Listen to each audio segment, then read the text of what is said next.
Eh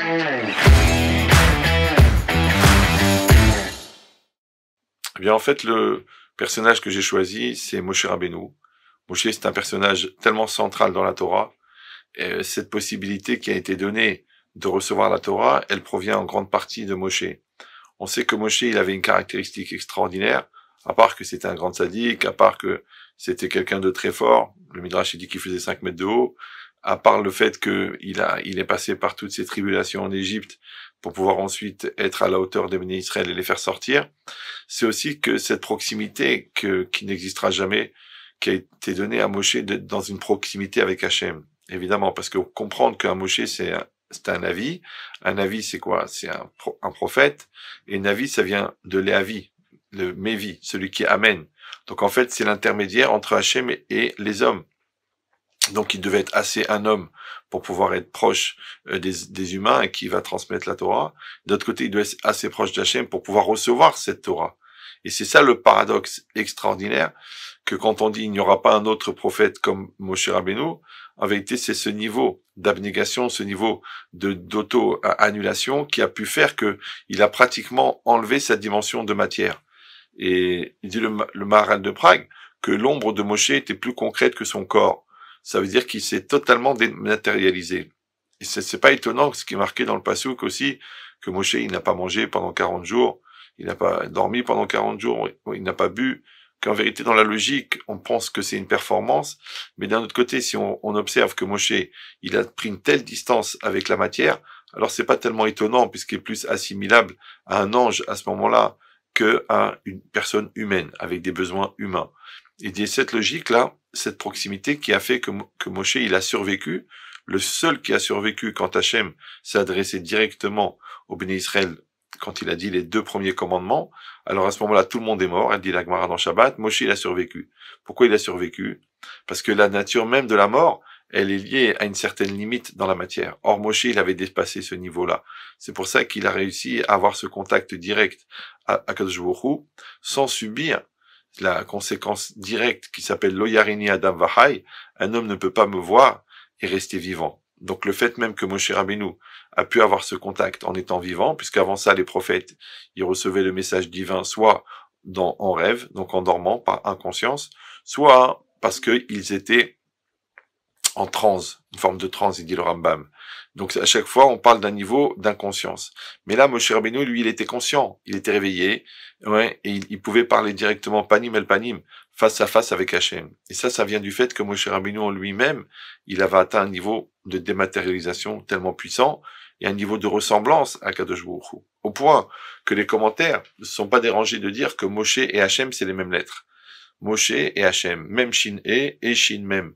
C'est les mêmes lettres. Attention, évidemment, ça ne veut pas dire que Moshe Rabbeinu c'est Hachem, mais ça veut dire que Moshe, il a pris une telle distance avec sa matérialité pour pouvoir se rapprocher et de pouvoir recevoir la Torah. Or, pour pouvoir recevoir et ensuite la transmettre.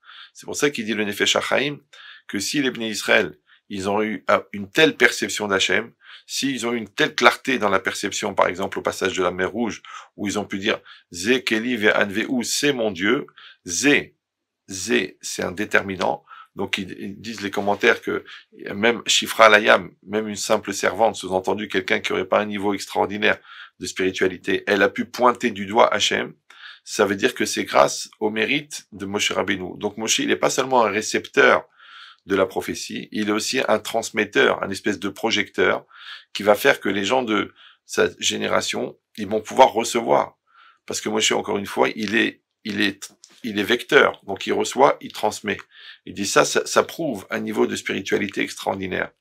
Mais ce qui est intéressant, c'est que quand la Torah, elle va qualifier Moshe Rabbeinu, ouais, elle va pas dire Moshe Hatzadik, Moshe le juste, Moshe Agadol, le grand, Achacham, le sage. Non, elle dit Moshe A'anav, Ve'a'ish Moshe A'anav Mikol Adam. Et Moshe, l'homme Moshe était le plus humble de tous les hommes. Pourquoi prendre juste la modestie? On sait que dans les niveaux de Moussa, la modestie, c'est le plus haut niveau. Comme le plus grave, c'est la colère et l'orgueil. Donc le plus beau, c'est la modestie. Pourquoi? Parce qu'en fait, il faut passer par tous les niveaux pour l'atteindre. Ici, Moshe Rabbeinu nous donne une leçon extraordinaire, qu'on peut arriver à des très très très hauts niveaux en travaillant sur cette mida de la hanava, de la modestie. En nous, on pense que la hanava, c'est quelqu'un qui se rabaisse et qui pense qu'il ne vaut rien.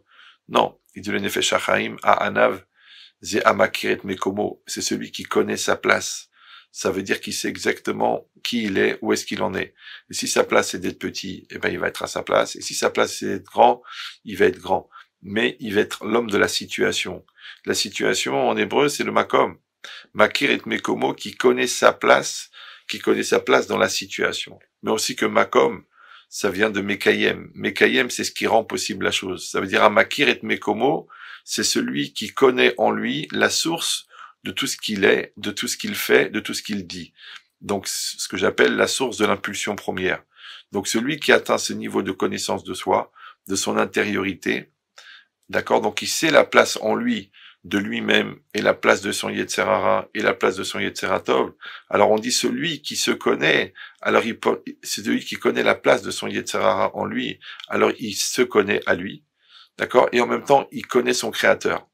Donc, Akadosh Baruch Hu, il nous a donné un personnage qui a atteint un tel niveau de connaissance de lui-même, un tel niveau de connaissance de la source première de son intériorité, un tel niveau de proximité avec Hachem, puisqu'en fin de compte, au bout du corps, il y a le moi, et au bout du moi, il y a la Neshama, et la Neshama, c'est une part d'Hachem, Chelek Elokem Ima'al. Donc, cette possibilité que Moshe il a donnée dans tout le process de sa vie, qu'en même temps, il est profondément humain, parce qu'il est capable de se sensibiliser et de se mettre à la place de ses frères esclaves et de les aider, de les soutenir pour les emmener et les faire sortir d'Égypte, pour leur donner ce désir de liberté. Et d'un autre côté, il est pratiquement, entre guillemets, divin, c'est-à-dire totalement dématérialisé, totalement kadosh, d'être au-delà de la matière, pour pouvoir recevoir le message divin à 100% et ensuite le retransmettre. Merci à vous tous, et qu'on essaye, Bezrat Hashem, nous aussi, de tirer de ces qualités extraordinaires dans un désir d'élévation et de sanctification.